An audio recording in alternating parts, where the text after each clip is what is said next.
गौरीपुत्र गणेश भगवान की जय। बोलिए श्री संकट मोचन हनुमान जी की जय। हनुमान जी के भक्त मंगलवार का व्रत भगवान को खुश करने के लिए करते हैं। इसके करने से भगवान की कृपा उन पर बनी रहती है। मंगलवार का व्रत उनके लिए बहुत लाभकारी बताया गया है जिनकी कुंडली में मंगल ग्रह कमजोर हो और शुभ फल नहीं दे रहा हो। ऐसे लोगों को मंगलवार का व्रत करने से लाभ होता है। इससे मंगल की कृपा मिलती है और कई तरह की बीमारियों से भी मुक्ति मिलती है।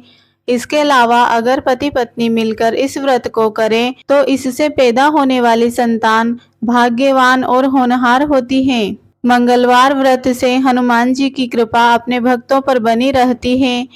यह व्रत सम्मान, बल और साहस को बढ़ाता है। यह व्रत भूत प्रेत काली शक्तियों से भी बचाता है। इस व्रत को कम से कम 21 मंगलवार तक नियमित रूप से करना चाहिए। इस दिन लाल कपड़े पहने और हाथ में पानी लेकर व्रत का संकल्प करें। हनुमान जी की मूर्ति के सामने घी का दीपक जलाएं और भगवान को फूल चढ़ाएं। इसके बाद रुई में चमेली का तेल लेकर बजरंगबली के सामने रखें। हनुमान चालीसा और सुंदरकांड का पाठ करें।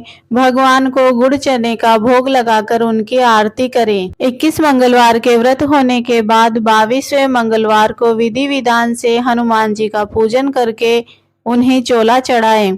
फिर 21 ब्राह्मणों को बुलाकर उन्हें भोजन कराएं और दान दक्षिणा दें। अब हम सुनेंगे मंगलवार की व्रत कथा।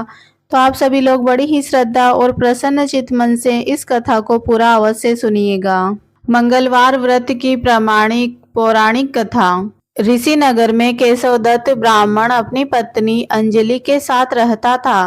केशवदत्त के घर में धन संपत्ति की कोई कमी नहीं थी। नगर में सभी केशवदत्त का सम्मान करते थे, लेकिन केशवदत्त संतान नहीं होने से बहुत चिंतित रहता था। दोनों पति पत्नी प्रति मंगलवार को हनुमान जी की पूजा करते थे। विधिवत मंगलवार का व्रत करते हुए कई वर्ष बीत गए। ब्राह्मण बहुत निराश हो गया, लेकिन उसने व्रत करना नहीं छोड़ा। कुछ दिन के बाद केशवदत्त हनुमान जी की पूजा करने के लिए जंगल में चला गया। उसकी पत्नी अंजलि घर में रहकर हनुमान जी का व्रत करने लगी। दोनों पति पत्नी पुत्र प्राप्ति के लिए मंगलवार का विधिवत व्रत करने लगे। अंजलि ने अगले मंगलवार को व्रत किया, लेकिन किसी कारणवश उस दिन अंजलि हनुमान जी को भोग नहीं लगा सकी। अगले मंगलवार को हनुमान जी को भोग लगाए बिना उसने भोजन नहीं करने का प्रण कर लिया। 6 दिन तक अंजलि भूखी प्यासी रही। 7वें दिन मंगलवार को अंजलि ने हनुमान जी की पूजा की, लेकिन तभी भूख प्यास के कारण अंजलि बेहोश हो गई। हनुमान जी ने उसे स्वप्न में दर्शन देते हुए कहा, उठो पुत्री, मैं तुम्हारी पूजा पाठ से बहुत प्रसन्न हूँ। तुम्हें सुंदर और सुयोग्य पुत्र होने का वर देता हूँ। यह कहकर हनुमान जी अंतर्ध्यान हो गए। तत्काल अंजलि ने उठकर हनुमान जी को भोग लगाया और स्वयं भोजन किया। हनुमान जी की अनुकंपा से अंजलि ने एक सुंदर शिशु को जन्म दिया। मंगलवार को जन्म लेने के कारण उस बच्चे का नाम मंगल प्रसाद रखा गया। कुछ दिनों बाद अंजलि का पति केशवदत्त भी घर लौट आया। उसने मंगल को देखा तो अंजलि से पूछा, यह इतना सुंदर बच्चा किसका है?